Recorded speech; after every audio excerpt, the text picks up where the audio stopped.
Welcome to Conscious Convo. This is season 2. We're debating calling this season 2 because we've taken a long break in between, and you're with Chet Carson and Craig Seaton. Conscious Conversation, episode 36. Yep. And yeah, how are you doing? Not seen you in a while. Yeah, man, I'm good. Nice to see you. Always a wonderful surprise. How long's it been? 4 weeks since the last one that we did together? Yeah. I did the Range of Strength one with Lucas Aaron about 2 weeks ago, 2.5 weeks ago, and that was absolutely amazing. I'm also going to do one with one of my mentors from back in the days, Emmett Lewis, which is also a friend of Lucas's, and he's also mentioned it to him as well. So looking forward to that podcast. But yeah, it's been 4 weeks of silence between you and I. What's going on? I think the first week we were supposed to do it 4 weeks ago. I was getting a new car and then we just cancelled it off on that day. And then every single week it's just timing has been off, or you've had something on, or I've had something on. What's been going on in your life?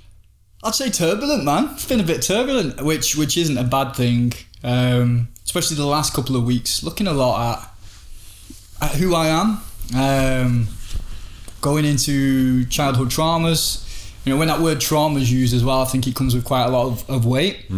Yeah, and there's a distinguishment of what your trauma is compared to what the idea of trauma is, right? Because if you think of what initially comes to me when you think of trauma, think of like a big car accident, something's happened, somebody's died, somebody, I don't know, has had a massive encounter that, damages them in some way. But the traumas themselves, they don't have to come in such an explosive or dramatic manner. They can come from being told that you weren't good enough, or being told to be quiet all the time, or told to stop crying, or stop showing off, or smile more, or whatever. And seeing how these traumas develop and what they grow into, and that we build our personality based around that trauma to try and get the things that we couldn't get from it. So when we're trying to get the love or get acceptance, we're doing it based off the trauma because that's where we're told we couldn't get it. You weren't allowed it from doing X, Y, and Z.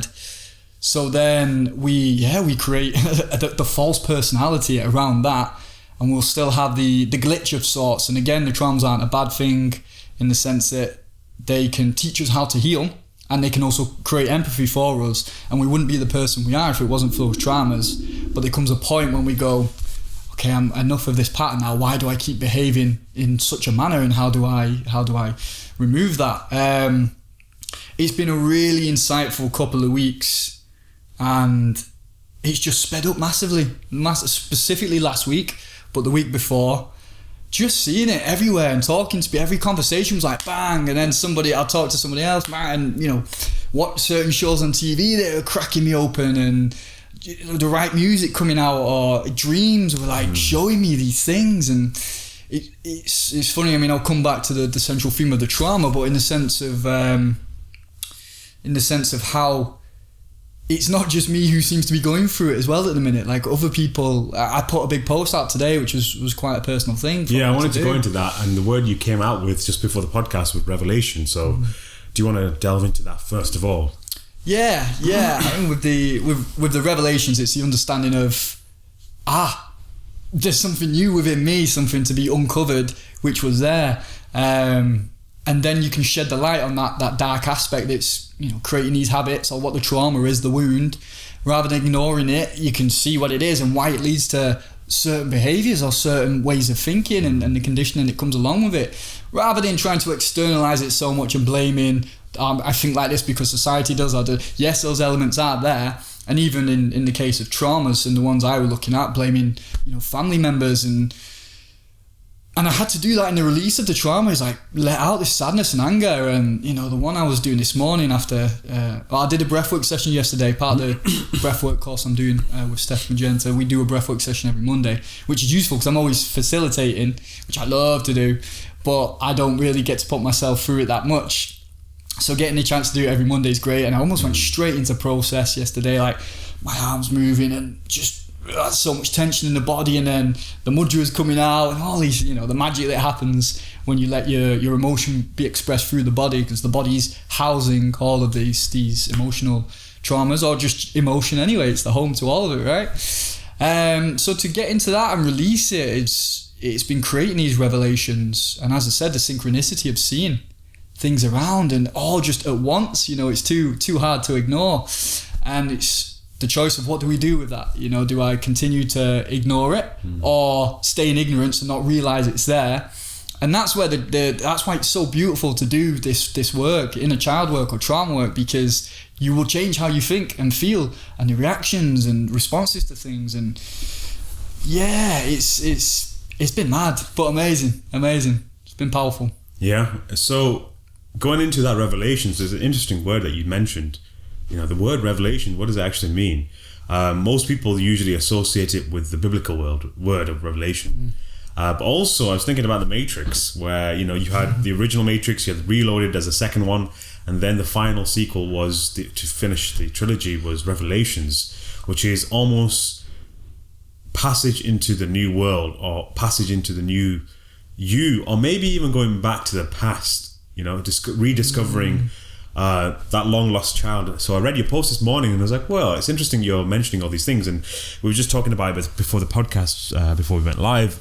And I was saying about last week's conscious group, and we'll go into that later on, but the men's conscious group, and my issue was I haven't had road rage in such a long time. Like, I'm quite chilled at the wheel, and it doesn't really affect me when someone cuts me off or anything. It doesn't come out as anger or anything like that, and I don't take it personally. But for some reason, I took something really personally on Friday last week, and it was during the morning it happened.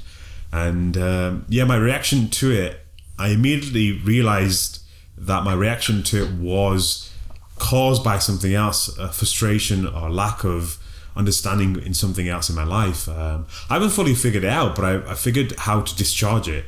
And that's one thing that happened Friday when we did the ceremony with Paolo. And I managed to kind of get rid of it. And I remember the tension that was building. And I think to be fair, it might have been up because of the soreness I was experiencing in my neck because of climbing and my posture changing because of the habits I was going into and the habits I was using. So yeah, it was interesting. And revelations was an interesting word, because maybe that was the word I was looking for, not discharge, but revelation, in the fact that accepting of the new path. And this probably all sounds like mumbo jumbo bullshit, but it can only be described by someone who's going through something similar. And as soon as you put that post up, I'm like, maybe Craig is going through something similar. And I remember a while ago, I think it was about 5 or 6 podcasts ago, just after the last lockdown, when we were coming out of it, and we decided to do a podcast in this environment. So we went from the online podcast, the Zoom podcast, to going back into in-person podcasts. I remember we mentioned something similar where you were saying to Owen, is that his name? Your friend? Yeah. Yeah, Owen.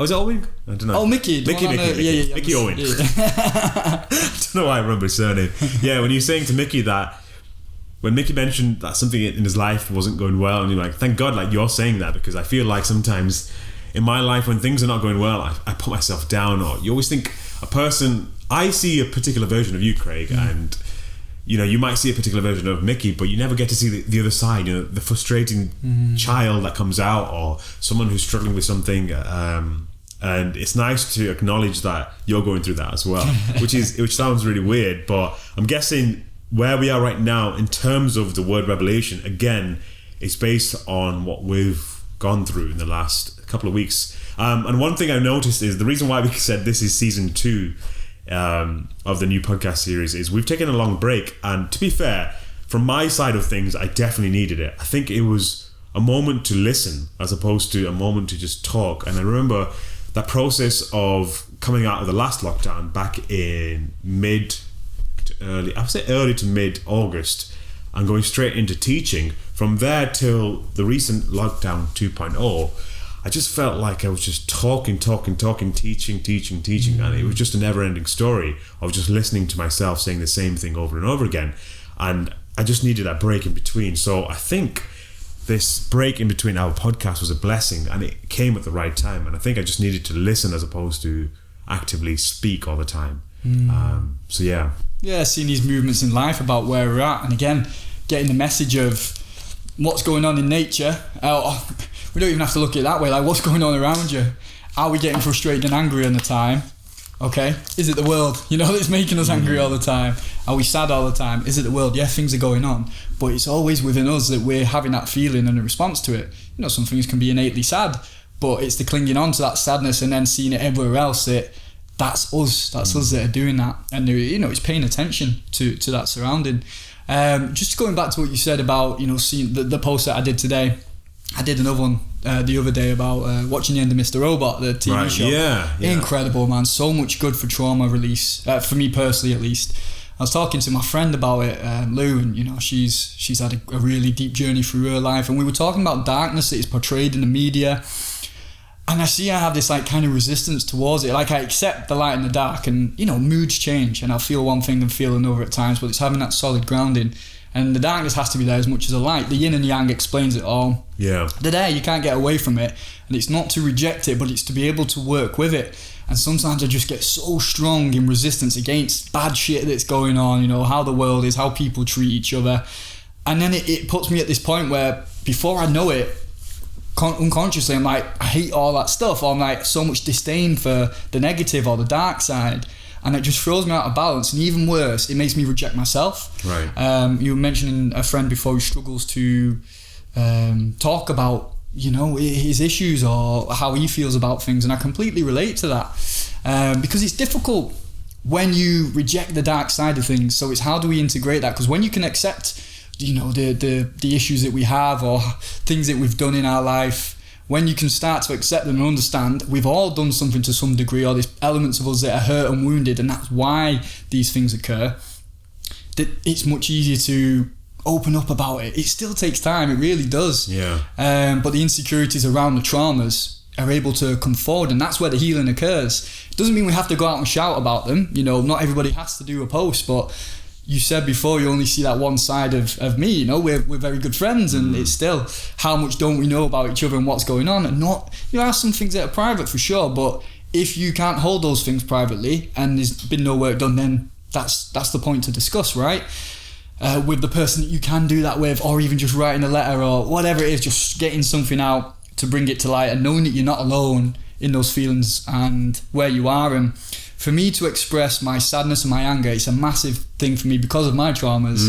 And again, the traumas weren't anything you would put on that degree of, oh, it's so bad that happened. It was just working with, you know, an angry parent at times, or my brother used to beat me up and I wouldn't fight him back because I always thought it was wrong to fight. And, you know, these I might have mentioned before, but the view I have on male role models and, you know, to please my father, it was very much be perfect, don't make a sound, make sure he feels all right, not what I want to do or express myself. I'm very much more like my mum, who was open, while my dad was very disciplinarian. And I have those two elements so strong, and they butt heads at points. As with my discipline, I can use it very well, but it's through control and perfectionism. Sometimes it's used purely because get up and do my morning sadhana because I love to do it, and it does help. But I know when it's coming from the grasp of the grip of the box, of sitting in this tightness of discipline for perfectionism and to please the world, or when I'm doing it because I just want to do it and it's the right thing to build my energies up. There is a difference, and it's seeing our traits and these elements, where they come from, and being able to relinquish the things that hold us back and that hold us down. So for me, part of my own healing is to show that side of me now. And even today, writing that big post out, you know, I was like, is it cheesy? Are people gonna, you know, all the insecurities and the criticisms? But I was like, no, because I always know it's more powerful for me to do it. I knew that. So I just post it out, and the feedback's been wonderful. You know, whether I was emotional, I was right, man, I spent 45 minutes crying this morning. Right. Crying, anger, shouting after my meditation and my mantra, and again from the breathwork session, and the whole week, and it's all just been pouring out. And it felt so, and I was literally sat there like a child, like sobbing, rocking, and just speaking out loud, like shit I wanted to say to my dad and to my brother. And it's so releasing, so healing to do that, because you literally tap into that energy where that block is, let that energy be felt and come out. And I think that's what the fear is for a lot of us, because the trauma's there, because we weren't heard, and we were doing something wrong in that other person's eyes. Even when it's our authentic personality, we cover it up. So to go into it and feel it and just get it out is difficult, man. Even though no one was around, like I just, you know, let it do its thing. So I've had experience with this stuff before and done retreats, and again, Mickey's fantastic for this kind of work. But to do it, that's when the healing comes, because that energy, it's like pulling the strings of how you think and feel it's been released. So the thought can change instantly. Now the trauma is definitely not completely healed.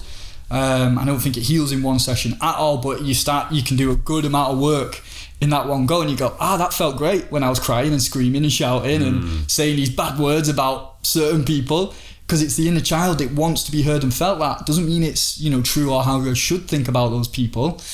I know my dad's a wonderful person and he has nothing but love for me, but he can only express what he could express, and he was only brought up a certain way, lost his dad at a very young age. So the whole dynamics, you know, blame goes out the window, but that doesn't mean you can't let that inner child who people are responsible for at a certain age be felt and heard. Let them have that blame out.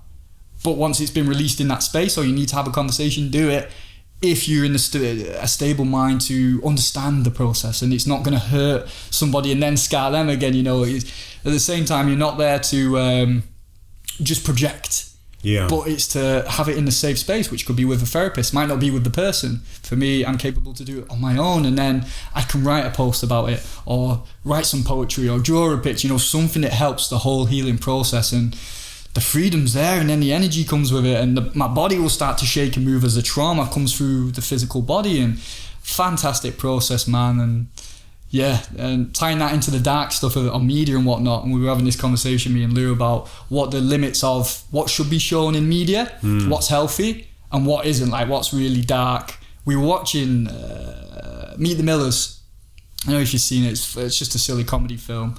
And there was this scene in it where there's a family, well, they're not a family, but they're pretending to be a family so he can smuggle some drugs, right? So this guy, it's a pretty funny film. He's got a lad and a girl, homeless girl, a lad who lives in his building, and Jennifer Aniston, she's a stripper but plays his wife. So they're all pretending to be a family. Anyway, there's this scene where this guy, the young lad, he likes this girl, but he's never kissed anyone. So the sister and the mum, Jennifer Aniston, teach him how to kiss. But you're meant to see it as because the girl then walks in and you're meant to see it as her perspective. She's watching this family kiss, and I was like, that's fucked up, man. Like, why, you know, I get it, it's a joke, but I was like, that's fucked up. And this is what started the whole conversation about darkness, like people showing certain, you know, creating stuff that's real fucking dark and putting it out there.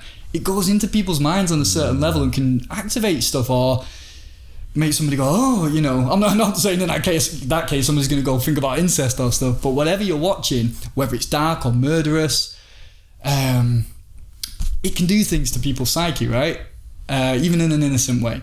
But there's that level of darkness. For instance, Mr. Robot, watching this man who's so lonely and isolated and a fractured personality, and seeing how he wants to help but he pushes people away, and there was a part that was just like resonating deeply, and I was like, why, you know, it's the second time I've seen the whole series. It's like, why do I resonate with this character?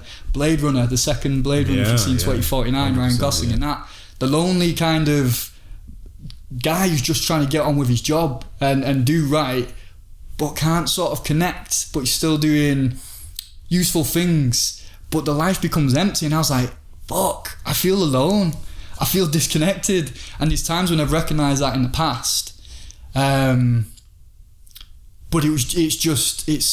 it's come back up, you know, because I haven't dealt with it, I haven't fully finished the healing with it, and I probably won't for a while.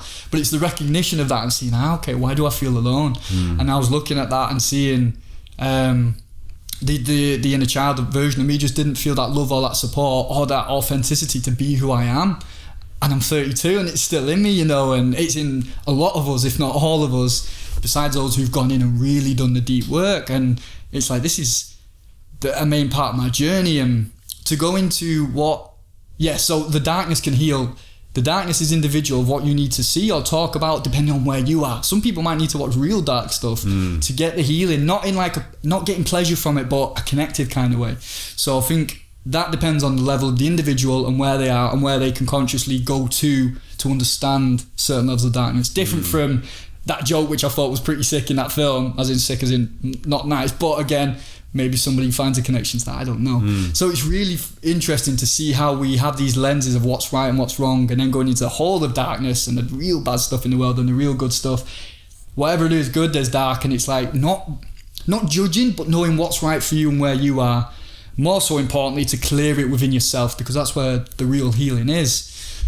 And yeah, man, that's kind of where I'm at. It's been a hell of a ride, and I wanted to show that on my social media posts. You know, as you know, hopefully the idea I give on my Instagram is genuine authenticity, whatever I'm helping in, what I'm about. Yeah. And I just wanted that to be out there and to get comments back today and messages and people feeling it. And, you know, what you've said coming in today, it's like, the more I'm going in to be authentic and say, look, yeah, I talk about spirituality a lot and meditation, and sometimes that's made me passive to not doing that deep work because everything's all right, everything's good.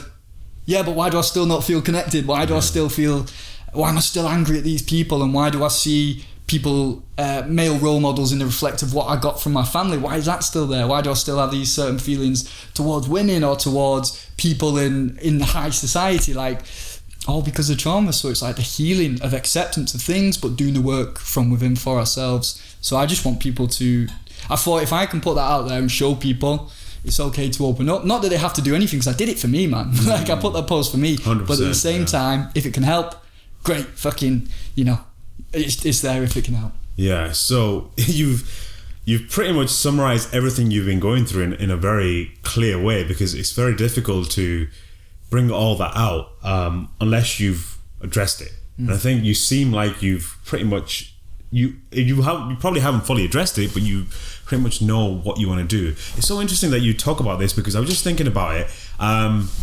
This is going to be diverting into a different topic, but it will come back to what you just said. So I was watching a video last night. It's funny, we talked about Star Wars just before this, and it was actually what the new the sort of the sequels, how they try to imitate what the first three episodes of the movies were about, episode 4, 5 and 6, and they failed to do it, and yet they created indirectly a completely different perspective on Star Wars. And I'm not a big Star Wars fan, but I really resonated with this video essay. And they talk about, I think halfway through the video, he talks about the Jedi and how what you were talking about right now is, and funny because when I saw you the other day, I said you look like a Jedi. And funny enough, when you just said all of that, you sound like a Jedi, which is going to sound, we're going to nerd out. Hit the dream, I've achieved. But not in that way, in the sense of the darker aspect of the Jedi. And we're going to nerd out on this, but bear with us and I'll try and summarize it and bring it back to reality in a second. But so the video talks about how the reason why Anakin fell from his destiny, or he was supposed to be the chosen one, it was because there's a part of the Jedi which was the darker side, which is not to get too attached to your emotions and not to get too attached to life or to get attached to people. Your focus is to be detached and, you know, not to make connections with people that are, you know, to not be intimate with people and to have this connection, whether that's with relationships or friends, etc., whatever you want to be intimate in. And that aspect was the one piece of the Jedi Order which was the downfall, which caused the downfall of the Jedi Order, almost wiped out. And it's because Anakin's connection when he fell in love, plus his trauma when he lost his mum, he was supposed to just forget it. When he became a part of the Jedi, he was supposed to just forget it. When he went into training, he was just supposed to forget it. And there was nothing there, there wasn't a protocol there to teach him how to deal with that issue. So he was supposed to forget it, and then later on down the line, when he was told he was not supposed to be in love with this person, because obviously a Jedi's path is not that. If you look at the real world counterpart, you're almost a monk. You renounce the world. You renounce the material aspect of your desires and all that kind of stuff. So so he didn't deal with that very well, and that also related back to his inability to deal with the death of his mother, because obviously he loved his mother so much, but because he was a chosen one and he was supposed to live a particular type of lifestyle and become a particular type of person, no one really asked him about how he felt when his mother died, until obviously his loved one came into his life, and she brought back all the emotions and all the trauma that he went through. And to go into that deeply, the reason why Luke didn't fall on that path is when Yoda told him that you need to stay in your training and not go, he went against that. So that was him addressing that issue of him that he was not willing, he was taught not to address. You know, he was taught that he should follow this particular path and this is his main path and he needs to stay on it, whereas he decided that actually let me deal with this issue. So he went off, and regardless of whatever the situation was, he dealt with the outcome based on his decision to deal with it, not with a path that's telling him to let go of that all of a sudden. So yeah, I found that really interesting, and the way you described your situation is pretty much the same. And it goes back to what you said earlier, about, when people act in a bad way, how it makes you feel. And I always felt my attachment towards, people that do bad things is different to other people's attachment. I don't get heated. I used to get very heated about, bad people in this world, corruption, etc. I don't get any of that because I think I've acknowledged and come to terms with the fact that the whole existence of evil and good, it kind of needs to exist. And some people really don't deal well with that. And when good people fall from their path, it's because one of the big reasons is because they've lost love in their life. Not love in the sense of romantic love, but the sense of having love given to them and having their love reciprocated. They've lost that part of them, which causes them to fall off that particular path of goodness, if you want to call it. And this is when they talk about, when bad things happen to good people, when good people become bad people. Not always, you get people that are just born bad because they enjoy the pleasure of being bad, and that's a different scenario. But generally speaking, most people, 90% of people, 95% of the people end up starting off with good intentions, but they end up straying because they haven't dealt with those situations in the right way. So those tiny little things that you're talking about right now, if you had left it for a while, not to say that you would turn into a bad person or you're going to become the Sith, but you could easily use that in a negative light and start shoving it in people's faces. And I've seen a lot of people doing that.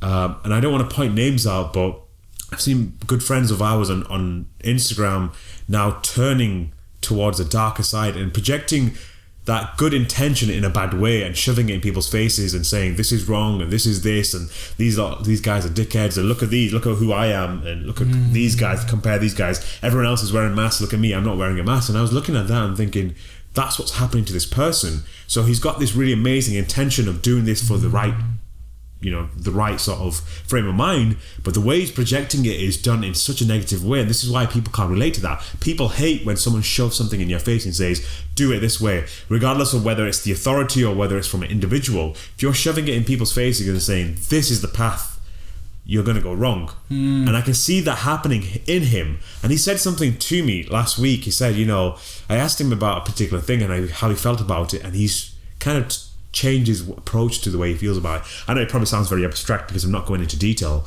because if I go into detail, I'll probably bring his name out, and hopefully he doesn't listen to this podcast, but maybe he should. I think maybe he should listen to this podcast, and maybe it will allow him to reflect and think, oh, maybe it's happening to me, or maybe it will happen to anyone, and they'll give him a sense of self-reflection there. But do you kind of understand where I'm coming from? Yeah, man. I'll so many things to say that. One, I'm a massive Star Wars nerd, and everything you just said about it, like, and that's coming from a guy who doesn't understand Star Wars.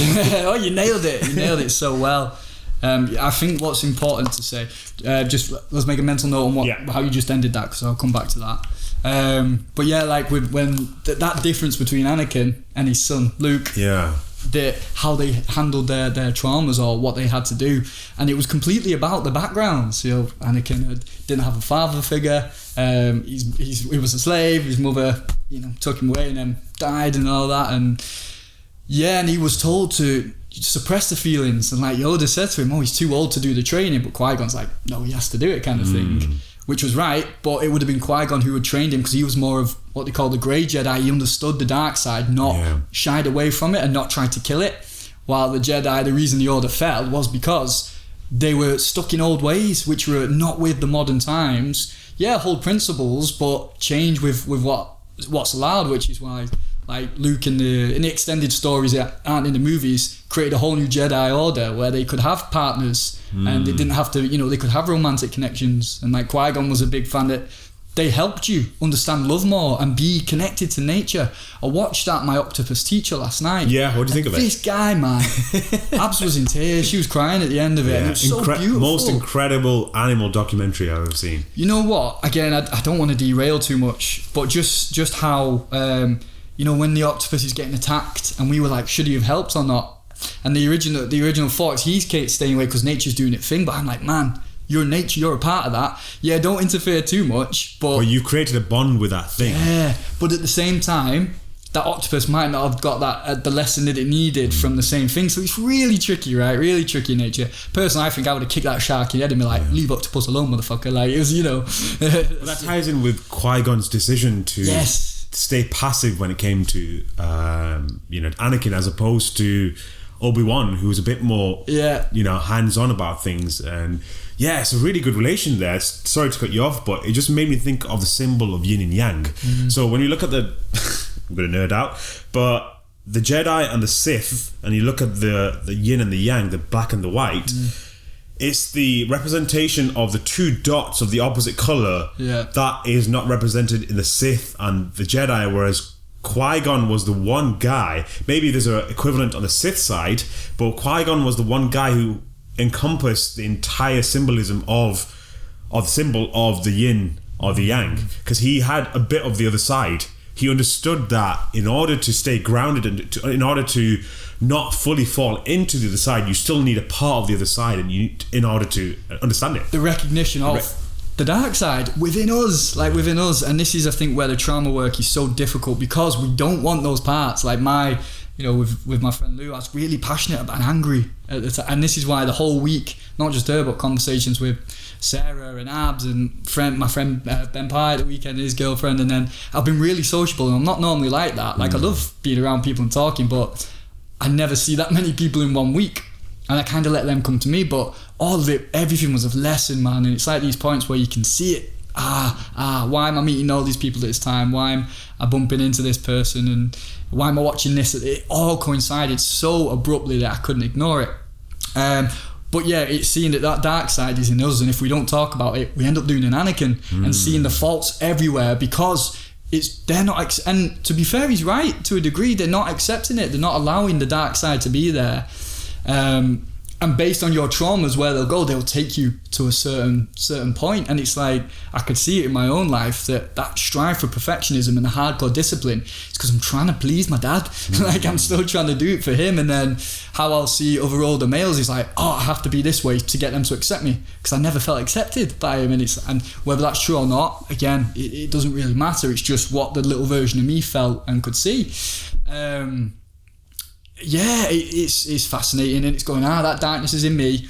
Okay, how do I talk about it, and how do I get it out and accept it, that it's all right to have it? And the thing is to do what Qui-Gon will do and use it constructively, use it for the light side, use it to help once you've done your own healing work, and then share it out. And that's how we become more whole and okay with how life is, that darkness is there, because you're not pure light. You've got shit going on, you'll have traumas. And this is the danger of the spirituality, where everything's beautiful, everything's love and light. Like, the love is there, and it is in everything, and all you need is love. But to feel it and to access it, you've got to do some nasty shit in going into yourself and dig these things out. Looking at past addictions, sexual addictions, drug addictions, all coming from these different entrapments of my traumas, like escaping into pleasure or trying to get into order, so structured, to make something happen in the world, or to just, when I'm smoking weed all the time, like, just to not care about anything, and those things can be used constructively, but it's where are we using it from within ourselves, and it's big, man, it's big work, but it's fascinating. So if anyone needs to get into trauma work, watch Star Wars. Watch Star Wars anyway. We need to do a whole podcast on it. No, but this is it's a very fascinating process, because I want to ask you, the way you've dealt with it right now, with what you've just been going through, how would you have dealt with it, or how did you deal with it, or if you weren't in a similar situation 5 years ago, maybe 10 years ago, and how has it changed to the way you now address it? Because now I'm guessing when you have those symptoms coming up, you can see that happening. So you can stop yourself and say, all right, this is happening now, I'm just gonna go and ride the wave and see where it ends up, or I'm going to address it and stop it here right now. So how would you say you've dealt with it in the last couple of years, and how would you say you've dealt with it now, better or worse than you've done before in the past? It's an insightful question. It really comes from where I am at the point, because what I've noticed is working with the trauma if I'm not choosing to work with it, we were speaking earlier and used the word compulsions, but with retention as well, right? So if there's a compulsion that comes up and I'm not aware that where it's coming from, or I'm not doing any work, I will fall into the compulsion. Smoking, sex, porn, whatever it is, that compulsion can come through, and it's like, if I'm not being conscious with myself, I won't even acknowledge it. It's just do it for pleasure, do it for the buzz, do it to chill out and zone out, whatever. Not knowing that it's very often not coming from a whole place, it's coming from the trauma that wants to be heard or be felt. It's like, hey, you're ignoring this pain and you're looking for it out there, or you're repeating this behavior pattern again because it's still not been dealt with. Now, my experience of dealing, because I've worked with these stuff in the past, the big sort of understanding of it was maybe 2 to 3 years ago, really, where first my vibe was super high. I was attracting a whole new life. When I met Abs, when I first met up with my friend Mickey, and the amount of work we did, that was when it, working with Mickey was massive for me, because that's when I started to see it's my attitude towards men and older men, and how I feel kind of like intimidated or not loved, or accepted, and I have to be someone, and that image will come in, and it's used through social media, which is why I also want to be vulnerable on there now and say, I'm a mess at times, sometimes I am just off my head and I'm in pain and I don't acknowledge it. And it's only then is I really find that more inspirational, people who've worked with that and they can own that stuff, and it's like, that's where I want to be now. But to go back to your question is, when I'm consciously aware, like right now I'm doing work, there's no way I'll do any of those things. And obviously, my relations with my partner's a whole different thing, but whether it's drugs or anything else, it's like, nah, because there's no impulse to do it when I realise it's the trauma, if that makes sense. 100%. And that's where the clarity comes, and that's how the healing happens, where, like a diet or New Year's resolutions, you will fail because it's coming from a broken place, and we're not realising it's coming from the trauma. I want to look better, I want to train harder, I want clean food, I want to achieve learning this new thing and forceful or whatever it is. If it's not coming from a settled and pure place, it might be being propelled and pushed by what the trauma is. Only when that trauma is kind of looked at and healed does it happen seamlessly. And in the integrated breathwork I'm doing with Steph Magenta at the minute, and a woman called Ray, she said something really good yesterday, and it was, there's no footprints when energy's flowing. When it just flows, nothing stays. It's only when we create a block that do we stop flowing and we get stuck. So those flows, that's the block, is the traumas that we're holding on to. That's where the habits and the behaviours and the thought processes will come. So I swear, man, whether people are into energy, I mean, if we're not understanding energy and prana now, or following the pages that we're into, no longer do I care whether that's the audience that I'm talking to or not. Like, prana's real, chakras are real, energy's real, spiritual connection is real. All of that, it's factual in my eyes. And again, life's perception, but there's matter going on and there's energy going on, right? It's just, where are we on that scale of understanding? And there's so many paths to get to certain realizations, and this part for myself at least is, the energy is moving through us, and if there's a block, there's a block. Once that block is released, I'm not kidding, like, I can feel the prana move through my body in a different way. First time today when I was coughing and spluttering mucus and crying and snot coming out my nose, this pain through my neck, this part of my neck that I never have felt breath go into, just open. I was like, fuck, I'm breathing through a part that was blocked, because these nadis and these channels are blocked up from emotional trauma that's stored in the body. And this from myofascial release, for a physical level, of people who aren't into those depths on it, it's in the body, the emotions housed there. And we're accumulating more and more of this, which is why cleansing of the self through yoga or exercise or clean eating is affecting all that as well and helping us. And the more you clean on those physical levels, the more you'll be able to feel where these blocks are and see where they are. So it's realizing, to bring this all back, I know when I'm acting from a trauma or not through state of awareness, and if I'm unaware of it, I'm just lost in compulsion and old habits again. So it's really interesting you're saying this, but I feel like when it comes to this process of acknowledging and letting go, how do you know if you've fully healed from your trauma? Or I would say you're no longer triggered by it, and you can speak about it. Right. We use that example of a friend before, and finds it difficult to talk, and fair play. Like, if I'd heard that, and I'd said that to you, and I heard it, listened to his podcast, I'd go, that's my trauma, that's my shit he's talking about, because it's not healed. And now the fact I can speak about certain things, the trauma's on its way out. It's going. And when you're no longer, from past experience anyway, of healing certain traumas, when it's gone, it doesn't, I can talk about it. Or it doesn't, I can listen to somebody else and the insecurities don't kick in, like, is that about me? Or should I say something? Or, it's like, it's fine. The authenticity of yourself comes through because you're no longer trying to fit a narrative that isn't you anymore. Right. And that's as simple as it is in my eyes. So going back to your post, so I know we've said this in a previous podcast, and I think the guys that are regular listeners to us might feel as though we've been contradictory to what we've said before about going onto social media and posting things that are going on inside of you, because sometimes you might get positive reinforcement from people, but it can affect you in a negative way where people don't know who you are, and strangers giving you positive reinforcement, and it might have been your fault of whatever situation you created for yourself or you posted on the internet. So the way I see it when I read your post compared to when I see other people's posts, and it's not to say that other people have not addressed their issue or got to a stage where they've addressed their issue to a certain degree and then they can post about it. What I'm saying is sometimes we get into the habit of prematurely posting because it makes us feel good. Yeah, we might have addressed one tiny little thing in our life, and it's a great achievement to do that. I'm not trying to knock it down. But then you might get into the habit of now deciding that actually it's made me feel good that I've done this work and people are supporting that and I'm getting all this support. It might entice you to do it again. Alright, so we're back and we just had a technical hiccup. Basically my computer's getting old and it keeps pressing the down key, so it was just on jam. So unfortunately it wasn't a message from our spiritual animals, unfortunately. So yeah, we were talking about, we just started talking about movies again. But before the little interruption, we were talking about when people put posts up on Instagram and how that can become a very addictive process, fueling whatever issue you're going through. You might find one little resolution for something. You might have not fully implemented it. You might have just found it in a book or someone saying it, and you've somehow adopted that as your philosophy or your methodology to this approach, but you've never fully experienced that approach.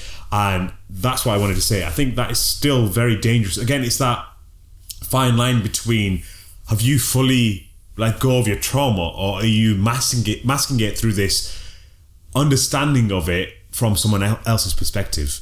So I think, again, that is something that we have to almost catch ourselves out if we're doing that. And that relates back to, if anyone is thinking that what we said about posting stuff on social media and how it can be a negative thing and it can just fuel your own inner world you're existing in and creating a bubble around that world. You've got to ask the question, whatever I've learned from this source or this person, have I implemented it enough for me to come with my own conclusion? And is it now just adding more layers onto the bubble, or is it dissolving the bubble more and making me deal with other deeper levels of issues? And I think that comes from, again, growth and wisdom. To experience that, you learn from that, and that becomes wisdom, and then you can apply it. And that's when you were talking about that post that you posted on your Instagram about the inner child and stuff, when I read that, it was completely different to when I read it from, when someone posts something similar from their own experience. I read it differently from the perspective you were coming from, and I felt like, okay, something that, again, it's a revelation. You've dealt with something. You may have not dealt with it completely, but you dealt with a large part of it. You've acknowledged it. Now you feel the need to share it, and it's a genuine. And you mentioned about clarity or clearing out the process to obviously become better ourselves. And I think, religion mentions it as the word purity, and people really hate that word because it means that everyone's dirty and no one's pure. And this is what it means. It just means clearing out the baggage. Yeah. Honestly, at the fundamental level, it just means clearing out your baggage. And if you think about it, when you clear out the garbage bin, it becomes pure, so you can add more shit onto it. The same concept. So yeah, I agree. It's like, it can be seen as a paradox, and this is why it's so vital to know where we're coming from, because wherever we're coming from, that's kind of what we might feel we're going to be judged on certain things. If I do this post, is it for approval? Is it for because it can be somebody else could do the very same post in their own way, and it could be I could be doing it for that, but I know I'm not. Like, from me, if you need to, you check in. why am I doing it? What do I want to say? And for me, I just wanted to share it out, and I wanted to. It helps heal my process to go, all right, world, here's what I'm really feeling at this time. It's not always positive, even though that's the role I like to do, is bring inspiration, motivation, spiritual understanding, and understand your emotions. That's my life path. I love doing that, and I will continue to do that. But to embrace at the times when I'm working through it is, and here's the tough stuff as well. Like, you know, we want, this is it with heroes, isn't it? We want our heroes to be flawless and to be perfect, and sometimes we try and fit that ideal. But the heroes have the traumas. It's like, it was a thing I like to say earlier, when Luke does go off and he doesn't listen to Yoda or Obi-Wan, and he goes and he gets his hand cut off by Vader, he had to go and get that trauma to heal greater things. And if it wasn't for having that trauma, he wouldn't have learned what he learned. And he still went and did. He got his lesson, but it had to be that part. He had to have that interaction with the dark side to go, nah, no chance. But my love can still save this guy, and I know it. Do you know what I mean? It just confirmed things, even though the trauma of losing a hand. That was a sacrifice. And that was it. That's what he did. So it's like the traumas are also going to form part of our expression.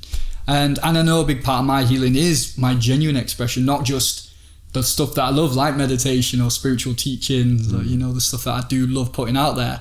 But that's just one side, like a big side, but it's just one side. It's also, sometimes I feel really fucking lonely and I didn't know it. Sometimes I'm disconnected, sometimes I'm isolated, sometimes I'm disgusted at myself, sometimes I don't want to be who I am, but other times I absolutely love who I'm doing. So it's going, there's a full picture going on here. So what do we embrace, and how do we let go of those things that continue to fill old patterns or hold me back in a way, or give me certain views on people or judgments? Because when you do the healing, you really do stop judging. You know, you stop criticizing others. And that's why it's good that what you said about the posts is, if somebody's doing a post, I have no idea if they're doing it for social approval or because it's something genuine. Yeah. But my judgment will tell me, that guy's a dick. Do you know what I mean? And that's what it would say. But I don't know if you actually, if it's genuine or not. Sometimes I think we have a sense that you can go, like, it's nice to hear what you said, or some people on the comments have said, you know, it was authentic and I feel you, and I'm like, beautiful, that's wonderful. Like, there's a part, I'm glad that's happened. It wasn't my intention, I just wanted to get it out there and let people know it's there. And to hear that is like, great. But it should always be authentic if you want to say that comment, not just to go, oh yeah, I've got your back. Like, that's nice for some people. I don't want that. If you feel it, tell me you feel it. If you don't, it's fine, leave it be. So yeah, there are, again, it's where we're coming from when writing it, and where's the person coming from reflecting upon it. Which kind of can bring this back to what you were saying about the mask scenario, and somebody you know there with that. And when I went to that retreat, my friend Reese, you know, because I was very, you know, I'm not wearing a mask and stubborn and on the trains without it and everything, and very strongly against it because I'm aware of the corruption and what I actually believe is going on, you know, not in the mainstream version. But my friend who's on the same side, he's still like, yeah, but there is actually a virus there, so putting a mask on in certain places might not be the worst idea. And, you know, if you're going to elderly or what have you, I mean, it's looking at how defined I am and what's the right reason, as and when, because I still won't wear it. But I understand now and accept people why they would, not in the way that it's, because some people do it blindly. Again, it's point of consciousness where we're coming from, but it's to see, like, we're all reflecting from a different perspective. Can we accept without the aggression and the force, you know, of trying to get people to do it our way and to be like us? There's certain points where if someone's going to hurt themselves or hurt another, that's when we step in and intervene. You know, we can use that, hey, stop that, don't go ahead with that. But at the times, when does that overtake us? And then we become on the podium and we're like, even unconsciously getting approval or feeling like our message is getting across, which it might, you know, like what did Martin Luther King think, or Gandhi, when they were amassing followers? And you look at Instagram, who is it that you collect the number of? Followers. Like, what's that to our ego? Look how many followers I've got, look how many likes I've got. Like, it builds up that certain sense. So it can be done authentically and genuine. These revolutionists and these world changers, they did it, you know, but they didn't go out there to get it for their support of who they are. It was their message, which is way more important, and how they went about delivering that message. Because you can deliver a message like Hitler if you want, who thought he was doing what's right. You can deliver a message like Martin Luther King. It's all onto the self. What's in you? Is it coming from your trauma? Is it coming from being unheard? Is it coming from you're right, everyone else is wrong? Is it coming from love? Is it coming from progression? Is it coming from, hey, I'm trying to help you with this information? It's always reflection.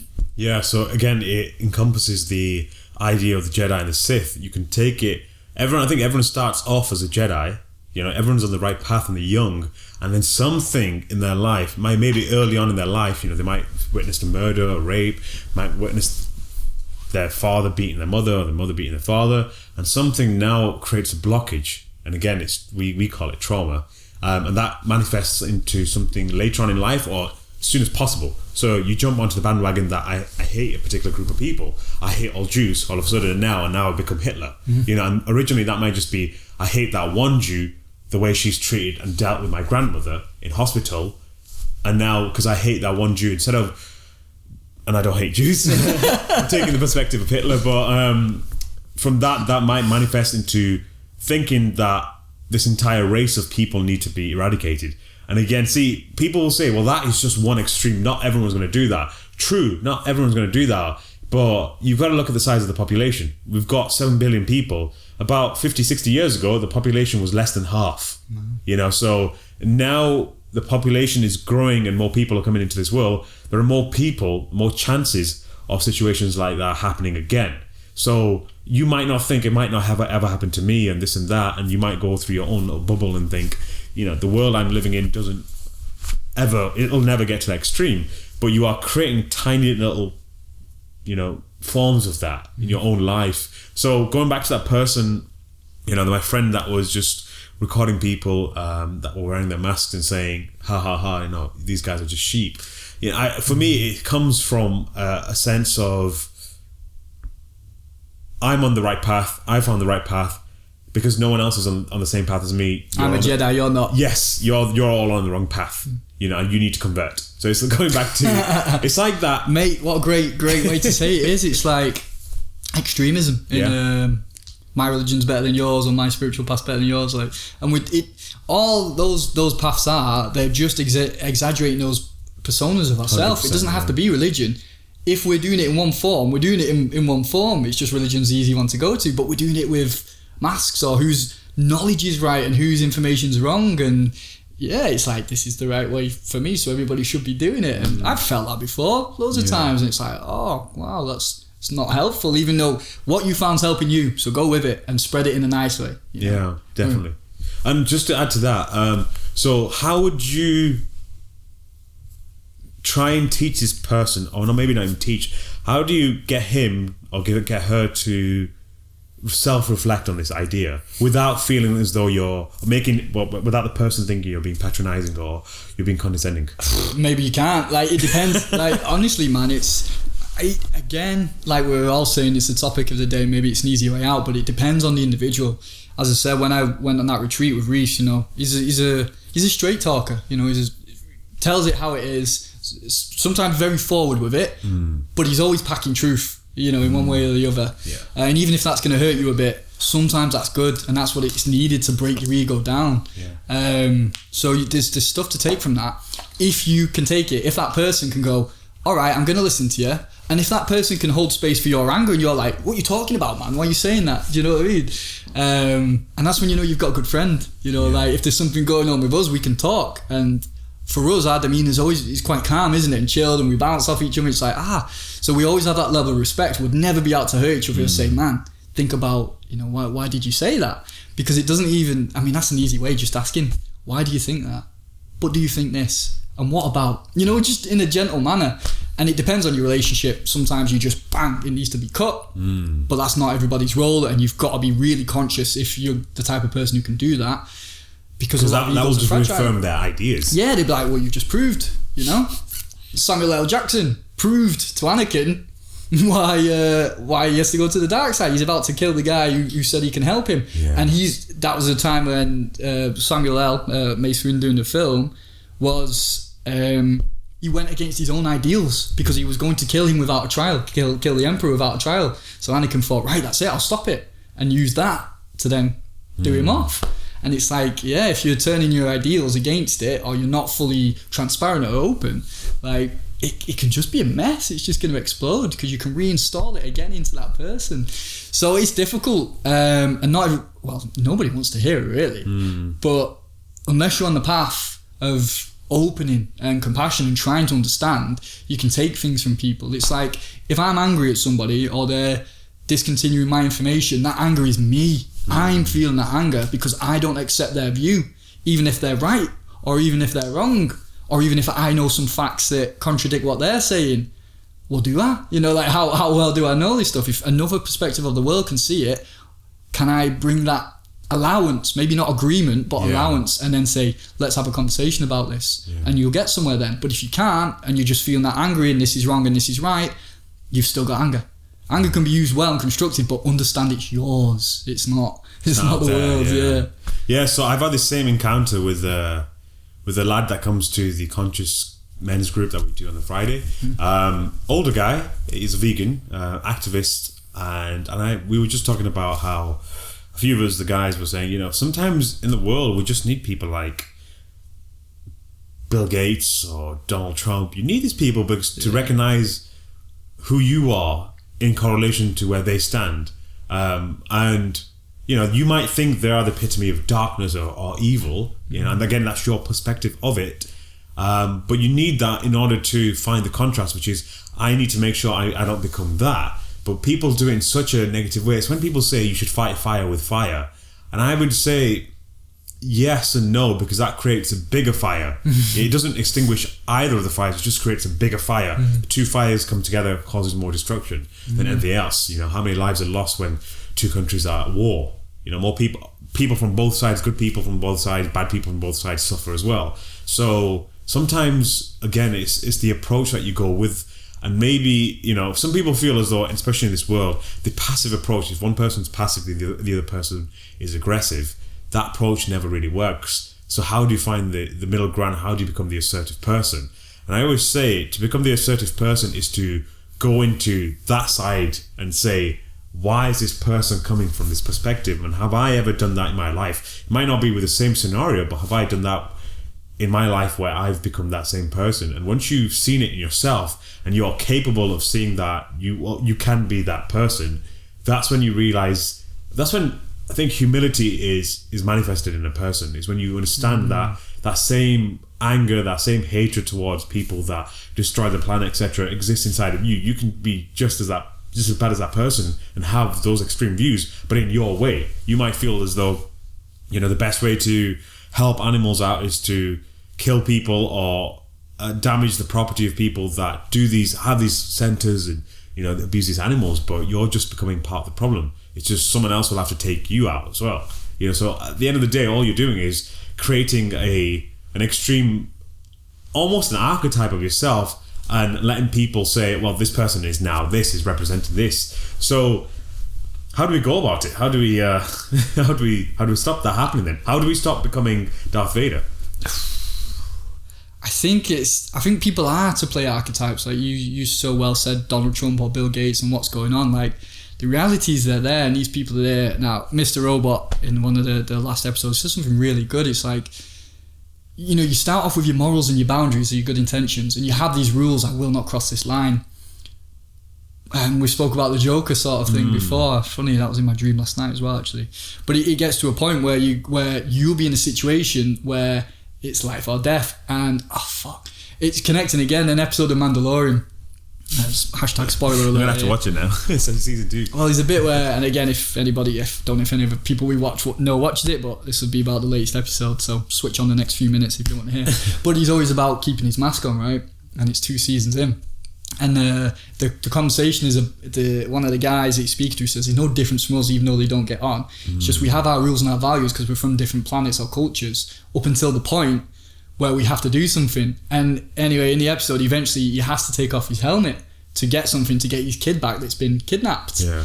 And it's like, that's where his life rule and his code and his creed and the punishments they feel come after it doesn't matter anymore, because there's a bigger purpose and a bigger source for him to go through that rules.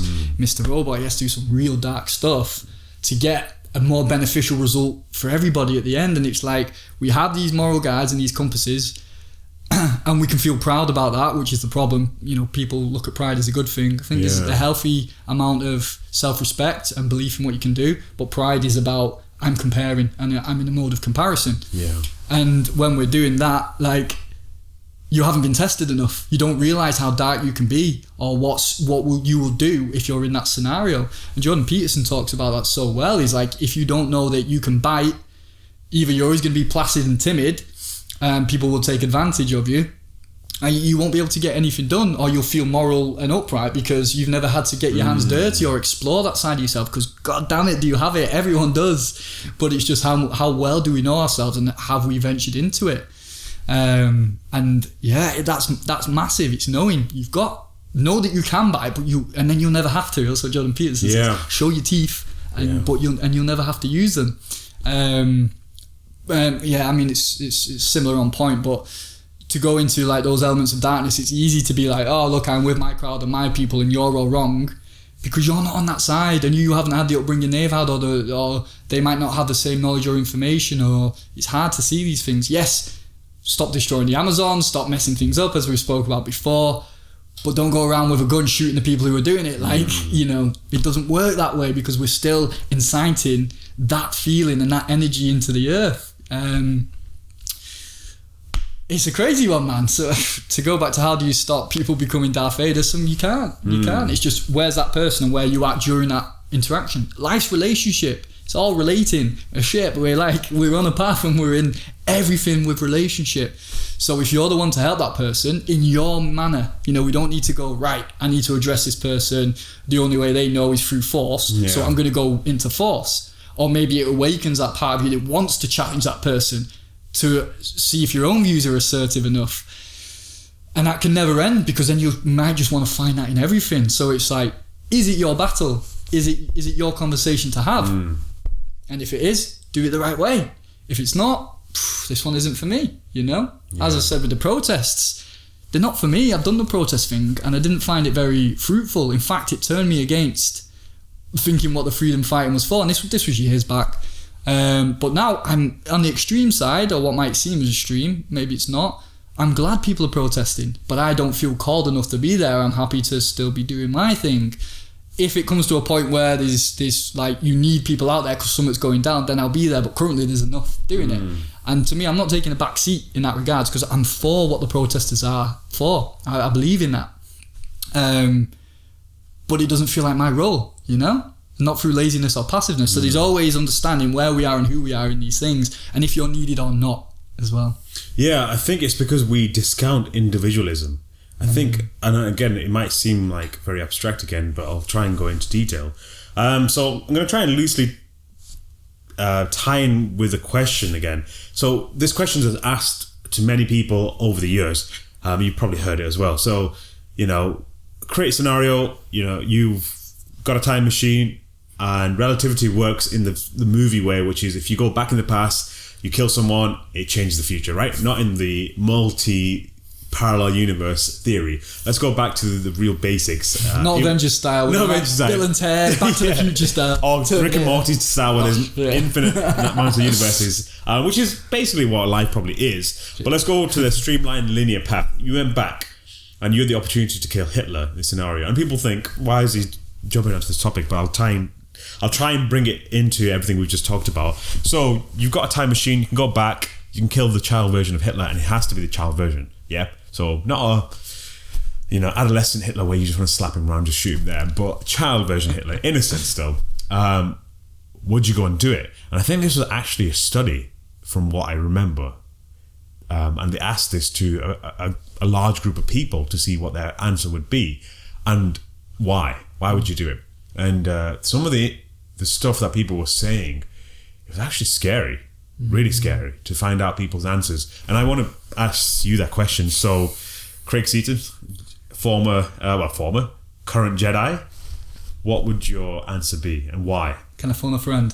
50-50. Your friend will probably give you an answer and you'll probably never talk to him again. Honestly, man, and I'll go off feeling for this because it can't be a logical thing in my head. I can't answer it. And I would probably, to say no feels like woof, but it would occur, it would pop up somewhere. It would. It's like if you do that once, but it could just, there's so many evils, so why not pick another evil, or why not pick another problem? I mean, it's hard to comprehend the reality of what that man did or what people are doing now. Do you know what I mean? You can put it into what. But as a child, the child is innocent. It's, can I not go and direct the path instead? Can I not go and change what was encountered? and this was a conversation with my friend Lou about darkness, is like, it exists, it's in the world, and all we can do is define ourselves within it and emit a positive energy around us and try and build something structurally useful. Because if that darkness wasn't there, again, passive, oh yeah, everything's fine, that person's wrong, because you don't know who you are. When that darkness is there, or you have that chance to go back and kill Hitler, or you have that chance to stand up for what's right, do you do it or not? Because that's who you are, that's coming through then. And you look back and reflect and go, oh, I should have done that, or oh, I shouldn't have done that, you know, and it comes through. So in all honesty, it hurts me to say it, but I'd probably say no. Because I do believe it would pop up somewhere else. I think that energy, massive, an entity, and and this is probably because of the stuff I've studied, transpersonal psychology, collective consciousness, Jungian psychology, that energy, that collective consciousness of darkness, it came from Hitler.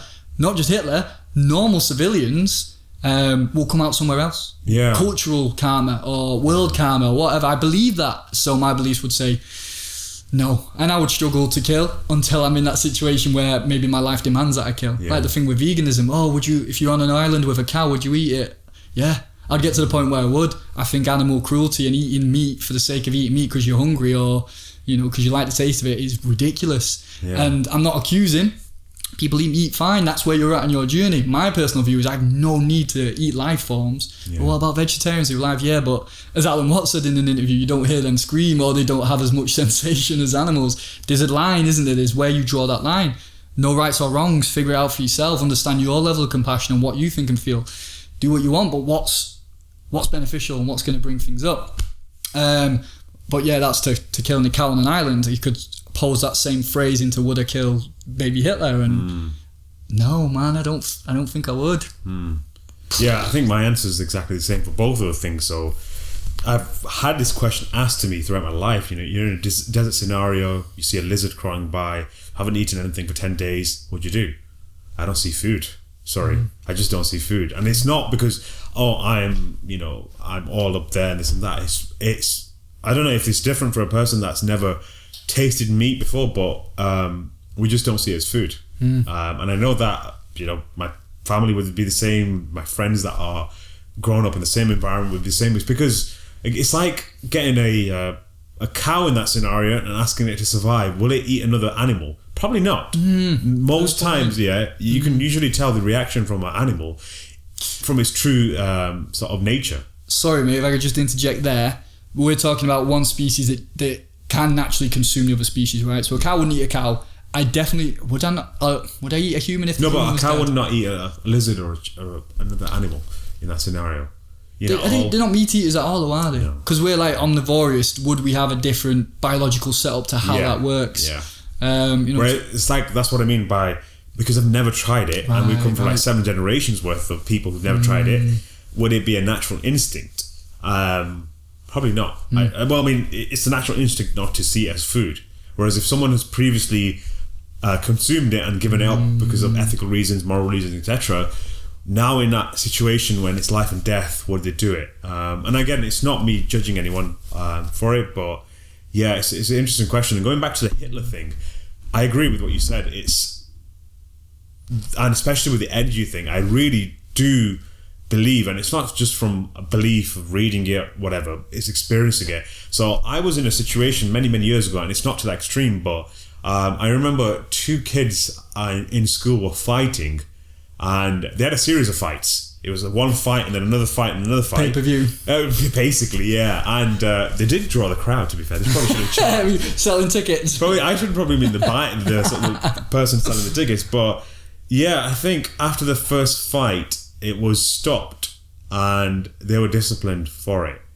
And they were told never to, obviously, fight each other, this and that. And that manifested into something worse. So I felt as though if it had gone to another fight, they probably would have kicked each other's asses, resolved that issue, maybe moved on, or may have taken another fight, but eventually they would probably just churned it out. They've probably just got it out of the system and realised that actually fighting is probably not the answer. We need to solve this another way, or maybe just need to walk away from it. But the fact that it got interrupted in such an abrupt way, and to be fair, I was a pacifist back then, wasn't really into violence and this and that, and I watched it happening. But I remember thinking the teachers stopping it in that moment in time probably wasn't a good idea. And I get it, it's the duty of someone to stop it in case something dangerous happens, someone dies, someone gets seriously hurt. I completely understand where the teacher was coming from, but it didn't really resolve the issue because one of the kids walked away with more of a trauma. So later on down the line, when it came to those scenarios, he was a bit more violent and he wasn't forgiving. You know what I mean? And that's from one side. I never really saw the other kid ever again because this was in primary school. Went to high school. I went to high school with this one of the kids, not with the other one, but I remember seeing that kid again, and I immediately related it back to that. Not then, but many years later in self-reflection, I realized that from that kid, and maybe it wasn't that, maybe it was other things in his life, but that was still a contributing factor. The fact that this one situation that he was with this other kid, because it got stopped in such a terrible way, the issue was never fully resolved. So he always felt like, I'm just not going to show any mercy to anyone else. I'll finish it off straight away. So he would be merciless, and just wouldn't show mercy to other people that he got into encounters with, and never fully learned from that situation. So that's why I asked that question. Sometimes if you think the right decision is to stop something abruptly, the universal code is to manifest that energy in some other form. There has to be some sort of transaction, and if that transaction isn't complete, someone else will come up. And like I said, there's 7 billion people on this planet. If we kill one baby Hitler, another one will pop up immediately. Maybe another, not just one, maybe another couple of them will pop up. Maybe not to that extreme, but you'll still have these 2 entities now that now you have to deal with. So yeah, it's a very tough situation, a very tough question to ask someone, but you've got to really think deeply about it, not in the surface level of, if I kill him, I'll deal with the consequences afterwards and go about it and see what happens. But yeah, something greater or something worse could come up instead in its place. And I think there's a movie about that. Have you seen Looper?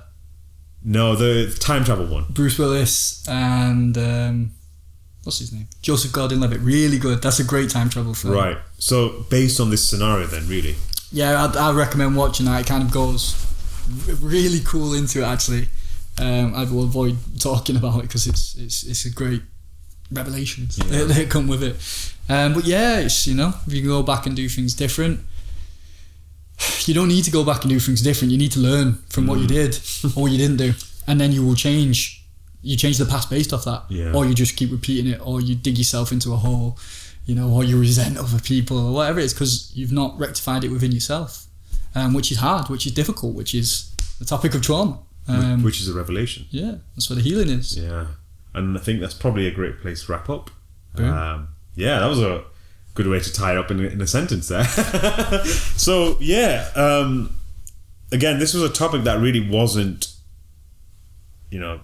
we didn't prepare for it or anything. I just saw your post and thought, interesting topic to go into. Not seen it in a while. Let's break into that. And we've gone through Star Wars, we've gone through other films and scenarios and questions of life and philosophy, and I think I became 30 in the time that I hadn't seen you. So did you? 27th of November. I'm not a big birthday celebrator, as my friends will tell you, and it's something that I just kind of have my own little process to it, and I just have my little ritual, and that's pretty much it myself. And realize that, okay, being 30, what would I have? That's why I asked you that question.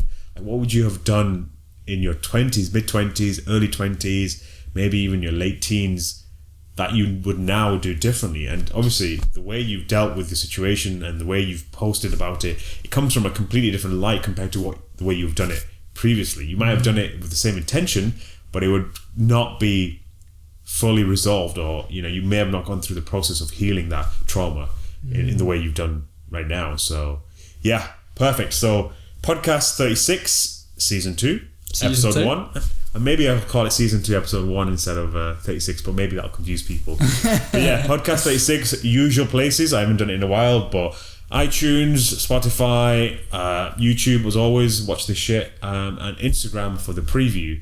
When we get to 10,000 subscribers, we'll be able to keep it as a full video on Instagram. So yeah, help us out, guys. Subscribe to us and throw some shares out. Yeah. Right, let us know what you think of this, guys. Chuck some of your stuff in the comment, your traumas, what you're going through, anything you want us to discuss. Anything else to add to that, Chris? Craig? A lot of love, guys. Keep reflecting. Look at yourself. Look at the world, where you are. What's life saying to you now? That's the thing to work on, right? What's in front of us. Stay conscious and become conscious if you haven't already started. And always watch Star Wars, guys. Watch Star Wars. Done.